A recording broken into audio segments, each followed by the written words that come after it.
Bonjour chers étudiants, dans cette deuxième séance du cours concernant les conducteurs en équilibre électrostatique, je rappelle que pendant la première séance, nous avons donné la définition d'un conducteur en équilibre ainsi que ses propriétés. Alors les propriétés, je les rappelle brièvement, le champ à l'intérieur est égal à 0, le potentiel est constant et la densité volumique de charge est égale à 0. Si le conducteur est chargé, la charge sera répartie sur la surface. Alors aujourd'hui, nous allons enchaîner avec l'étude des conducteurs creux. C'est quoi un conducteur creux? Définition. Un conducteur creux, c'est un conducteur qui présente une cavité à l'intérieur, une cavité vide. On peut le représenter de la façon suivante. Vous avez votre conducteur et puis à l'intérieur, il y a une cavité vide. Là, c'est le matériau conducteur et puis à l'intérieur, il y a un vide qu'on appelle une cavité. C'est un conducteur qui présente une cavité. Ça correspond à la cavité. Quelles sont les propriétés d'un tel conducteur?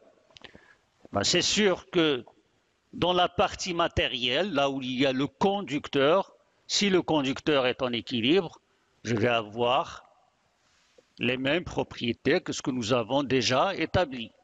Donc propriété, c'est-à-dire que je vais avoir le champ à l'intérieur égal à 0,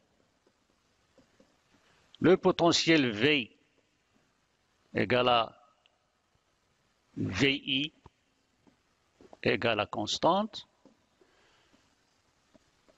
et la densité volumique de charge ρ est égale à 0. Ça, c'est vrai pour tous les conducteurs, quel que soit leur type. Maintenant, la question que je me pose, c'est quelles seront les propriétés de la cavité elle-même? La cavité, il est vide. Ce n'est pas de la matière, ce n'est pas un conducteur. Mais, puisqu'il est à l'intérieur d'un conducteur en équilibre, il va avoir un certain nombre de propriétés que nous allons présenter tout de suite. D'abord, je vais insister sur la chose suivante. Si la cavité est vide, ne contient pas de charge, si la cavité ne contient pas de charge, ça c'est la condition de départ. Si la cavité ne contient pas de charge, je vais avoir les propriétés qui vont suivre. Sinon, s'il contient des charges, ce qui va suivre ne sera pas vrai. Donc si la cavité ne contient pas de charge, quelles sont les propriétés qu'on va avoir? D'abord, parlons du potentiel de la cavité, si la cavité ne contient pas de charge. Est-ce que je vais avoir une fonction qui va varier, un potentiel qui sera variable, un potentiel qui est constant? Enfin, quelles sont les propriétés de cette cavité concernant le potentiel? Eh bien, puisque la paroi de la cavité appartient au conducteur, ça veut dire que tous les points de la paroi de la cavité sont au même potentiel. Les points de la paroi de la cavité sont au même potentiel. C'est-à-dire que la paroi constitue une surface équipotentielle.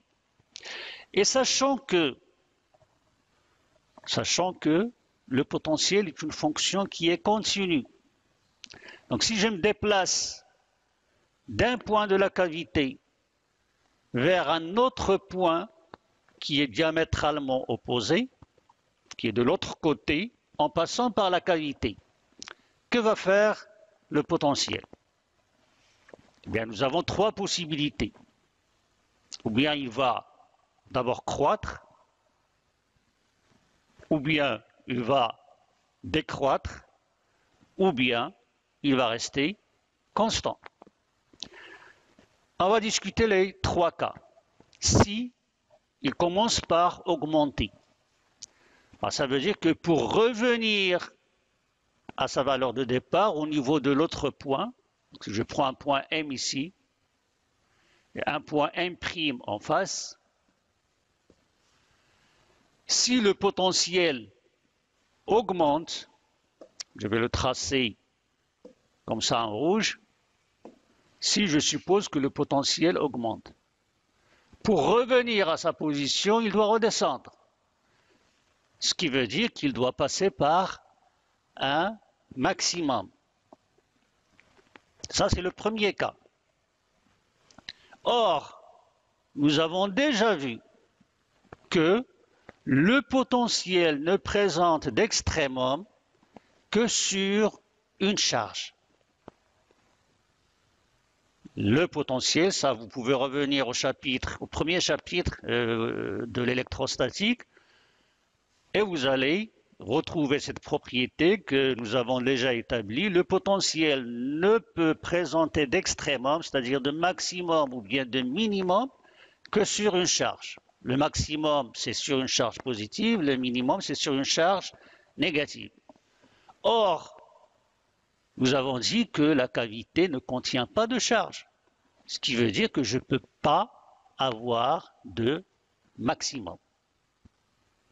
Si je suppose dans le deuxième cas que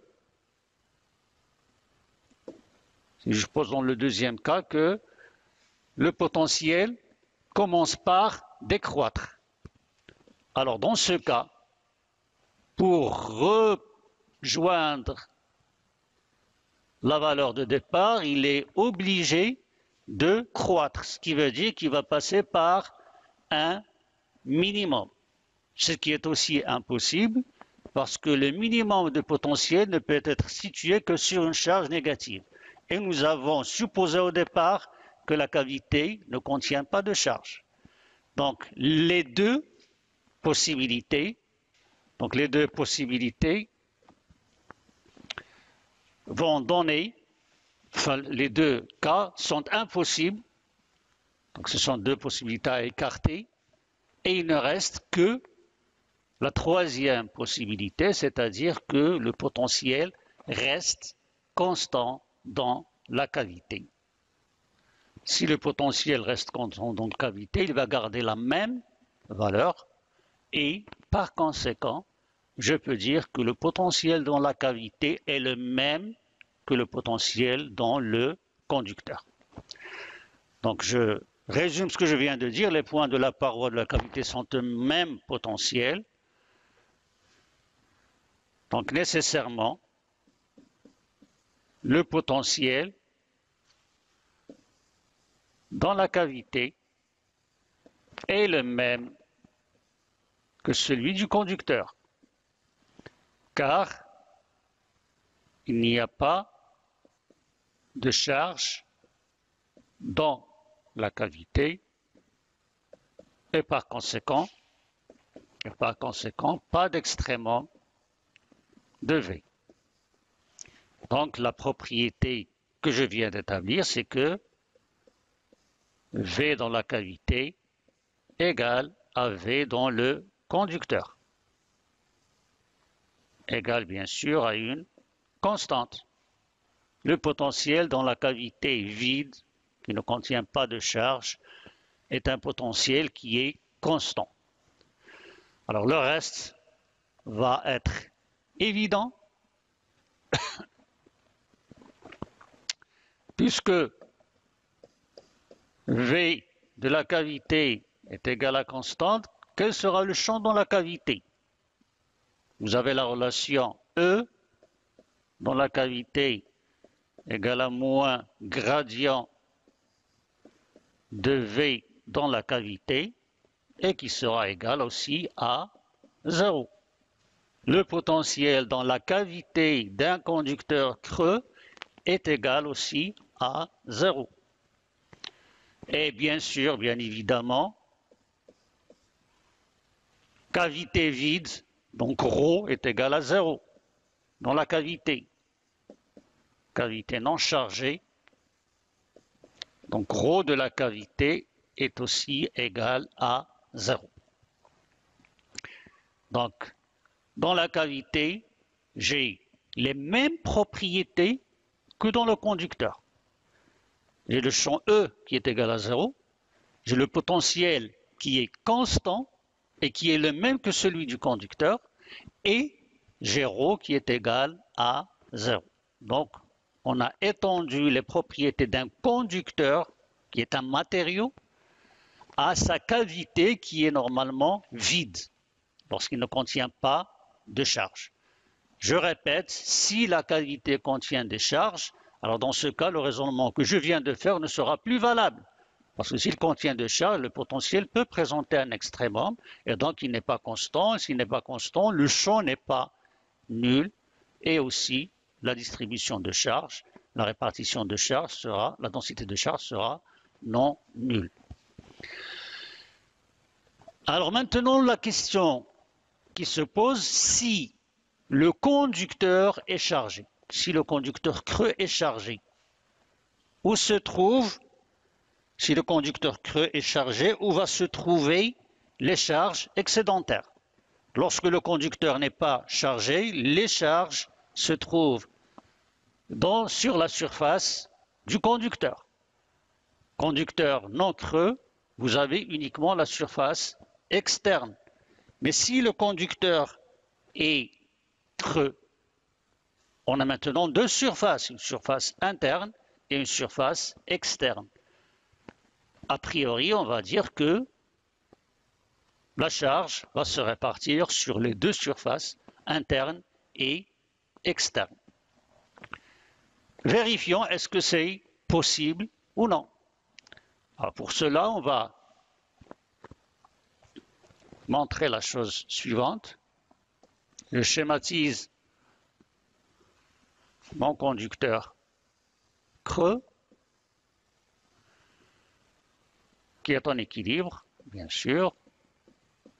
J'ai EI égale à 0, j'ai ρ égale à 0 et j'ai V égale à constante.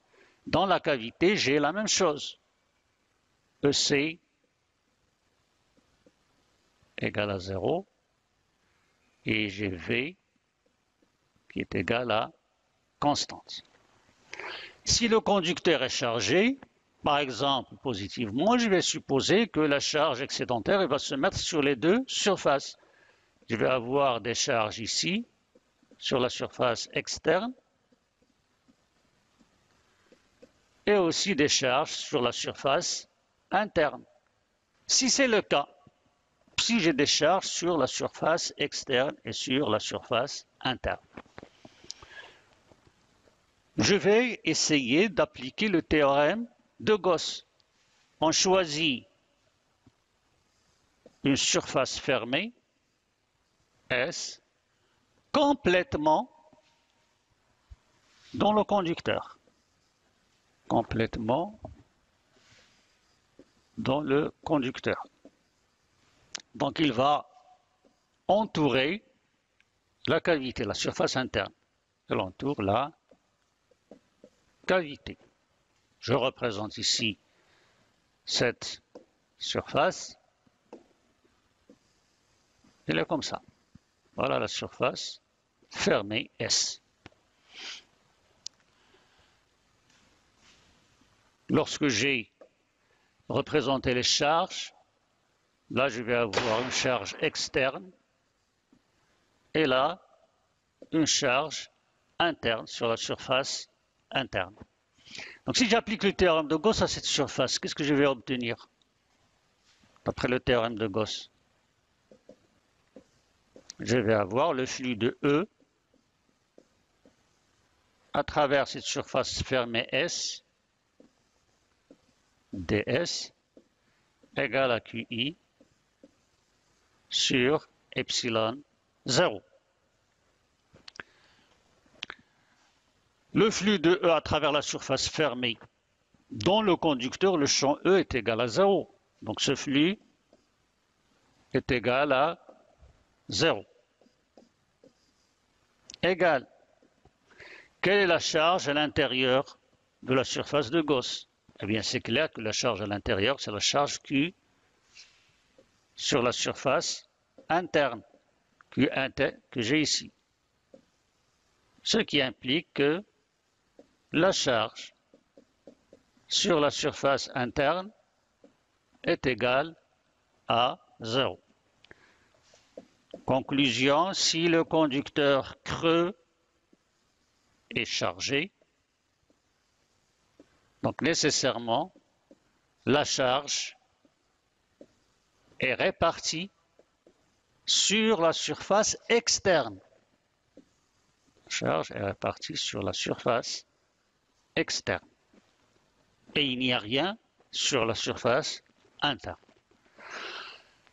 Donc, je résume, pour un conducteur creux en équilibre, s'il ne contient pas de charge dans la cavité, alors, dans la cavité, le champ est nul, le potentiel est constant, il est le même que celui du conducteur, ρ est égal à 0, et si le conducteur creux est chargé, la charge excédentaire va se mettre sur la surface externe du conducteur en équilibre.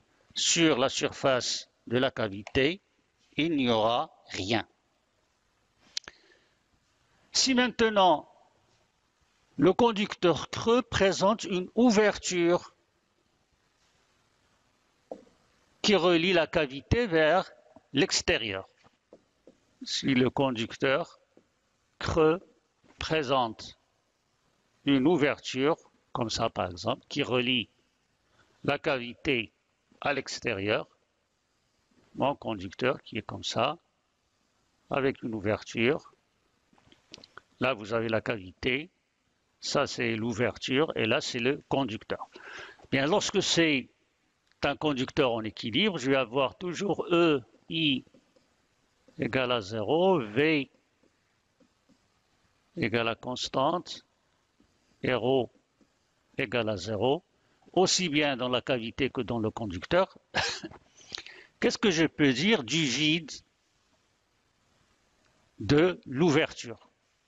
Quel sera le champ? Quel sera le potentiel? Et quelle sera la densité de charge? Eh bien, en faisant exactement le même raisonnement, on va dire que la paroi de l'ouverture est une surface équipotentielle. Le potentiel étant constant et étant une fonction continue, alors, si je passe d'un point vers un autre point de l'ouverture, en traversant l'ouverture, eh bien, le potentiel ne peut que rester constant, parce qu'il ne présente pas d'extrémum. Et puisqu'il reste constant, donc le potentiel dans l'ouverture est égal à une constante, potentiel constant, donc le champ est égal à 0, E est égal à moins gradient V, et ouverture vide, donc ρ est égal à 0. Si le conducteur est chargé, les charges ne peuvent pas se mettre sur la paroi de l'ouverture, ils vont se mettre toujours à l'extérieur. Donc si le conducteur creux présente une ouverture qui relie la cavité à l'extérieur, par le même raisonnement, on peut dire que le potentiel, par le même raisonnement, dont l'ouverture E est égal à 0, V égale à constante et ρ égale à 0. Et si le conducteur est chargé, la charge ne va pas se mettre sur la paroi, il va se mettre sur la surface externe du conducteur. Ça me permet de dire que le conducteur creux peut avoir plusieurs ouvertures et garder les mêmes propriétés. Et en particulier, on peut l'utiliser sous forme d'une cage. C'est le cas de la cage de Faraday, une cage métallique qui sera bien sûr constituée par des filaments d'acier et il va présenter un grand nombre d'ouvertures et ça ne va rien changer à ses propriétés. Nous allons voir par la suite l'utilité d'une telle cage. Bien, je vais enchaîner maintenant par la notion de capacité d'un conducteur seul. Capacité d'un conducteur seul. Un conducteur seul, c'est-à-dire il est tout seul dans l'espace. Je vais supposer que j'ai un conducteur en équilibre. Je suppose qu'il est chargé. La charge va se mettre sur la surface. La charge peut être une charge positive ou bien une charge négative. Mais pour la représentation, je vais prendre des charges positives, mais on peut aussi bien prendre des charges négatives. Les propriétés sont toujours les mêmes. EI égale à 0. V égale constante. Et ρ égale à 0. Bien. Alors cette distribution de charge qui est répartie sur la surface, il sera répartie avec une densité volumique de charge sigma, de façon à ce que la charge totale peut être écrite de la façon suivante. Q égale à la double intégrale sur la surface du conducteur S, qui est une surface fermée parce qu'il limite le volume du conducteur, de sigma ds.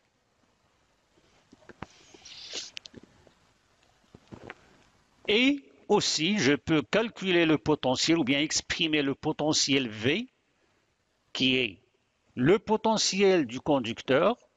Je le calcule en un point quelconque du conducteur, que je peux choisir comme je veux, et son expression, il sera l'intégrale sur la même surface fermée S de dq, c'est sigma ds, sur 4pi epsilon 0 petit r. Avec bien sûr petit r, c'est la distance qui sépare l'élément ds du point M où on calcule le potentiel, sachant que ce point peut être quelconque dans le conducteur puisque le potentiel est constant. Donc en regardant ces deux expressions, je vois qu'ils dépendent clairement de la répartition de charge de la densité sigma. Donc si par hasard, je multiplie sigma par un coefficient alpha, quelconque. Si je multiplie sigma par un coefficient alpha, donc on aura sigma prime égale à alpha multiplié par sigma. Ce qui veut dire que nous allons avoir une nouvelle charge et un nouveau potentiel. Dans ce cas, K, la charge Q', la nouvelle charge du conducteur, ce sera intégrale de alpha sigma ds, qui n'est rien d'autre que alpha multiplié par Q. Et de la même manière, le nouveau potentiel V', il sera égal à alpha multiplié par V. Donc, chaque fois que je modifie la répartition de charge, automatiquement la charge va changer et le potentiel aussi va changer. Et en suivant les expressions que nous avons posées ici, je vois que la nouvelle charge Q' c'est alpha multiplié par Q et V' c'est alpha multiplié par V. Ça veut dire quoi? En regardant ceci, puisque alpha est un coefficient quelconque, je peux constater que le rapport Q' sur V', c'est égal à Q sur V, et ça sera égal à Q seconde sur V seconde, égal à une constante C. Alors cette constante C, c'est ce qu'on appelle la capacité d'un conducteur seul. c'est une constante appelée capacité d'un conducteur seul. Bien. Son unité, ça sera coulomb sur volt, et coulomb sur volt, c'est le farad. En farad, le symbole F. Donc ça, c'est un résultat intéressant. La capacité, ou bien la charge d'un conducteur est proportionnelle à son potentiel, et le rapport de proportionnalité Q sur V, c'est une constante qu'on appelle la capacité du conducteur et qui est mesurée en farad. On rappelle que le farad, c'est une unité qui est très grande, il est énorme. C'est pourquoi on utilise en général les sous-multiples du farad. On va citer un exemple pour montrer ceci. Je vais considérer le cas comme exemple. Exemple. On prend un conducteur sphérique de rayon grand R. Conducteur sphérique de rayon grand R. Donc je vais le tracer. Centre O, rayon R. Et je vais essayer de chercher la capacité de ce conducteur sphérique en supposant que j'ai un potentiel V et une charge Q. La charge Q, comme on vient de le montrer, il va s'écrire en fonction de la densité sigma, il sera égal à l'intégrale double sur la surface S du conducteur, sigma ds, et le potentiel V, je vais le calculer en un point particulier, je vais le calculer au centre O. Mais je sais que le potentiel est constant partout, donc je le choisis pour le point le plus simple à étudier, c'est le centre O. V est égal à V au point O, égal à l'intégrale double sur la surface fermée S de sigma ds sur 4 pi epsilon 0 grand R. Parce que quelle que soit la position de l'élément ds sur la surface de la sphère, la distance qui le sépare au centre O est toujours une constante qui est égale au rayon grand R. Donc ça va me permettre de dire que ça c'est 1 sur 4 pi epsilon 0 grand R, l'intégrale de sigma ds sur la surface S, et l'intégrale de sigma ds, c'est rien d'autre que la charge Q. Donc c'est égal à Q sur 4 pi epsilon 0 R.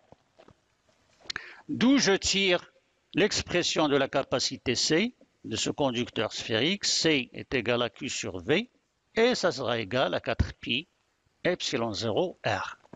Vous voyez que la capacité, dans ce cas, il dépend de la forme géométrique du conducteur et il dépend aussi du matériau avec lequel est formé le conducteur.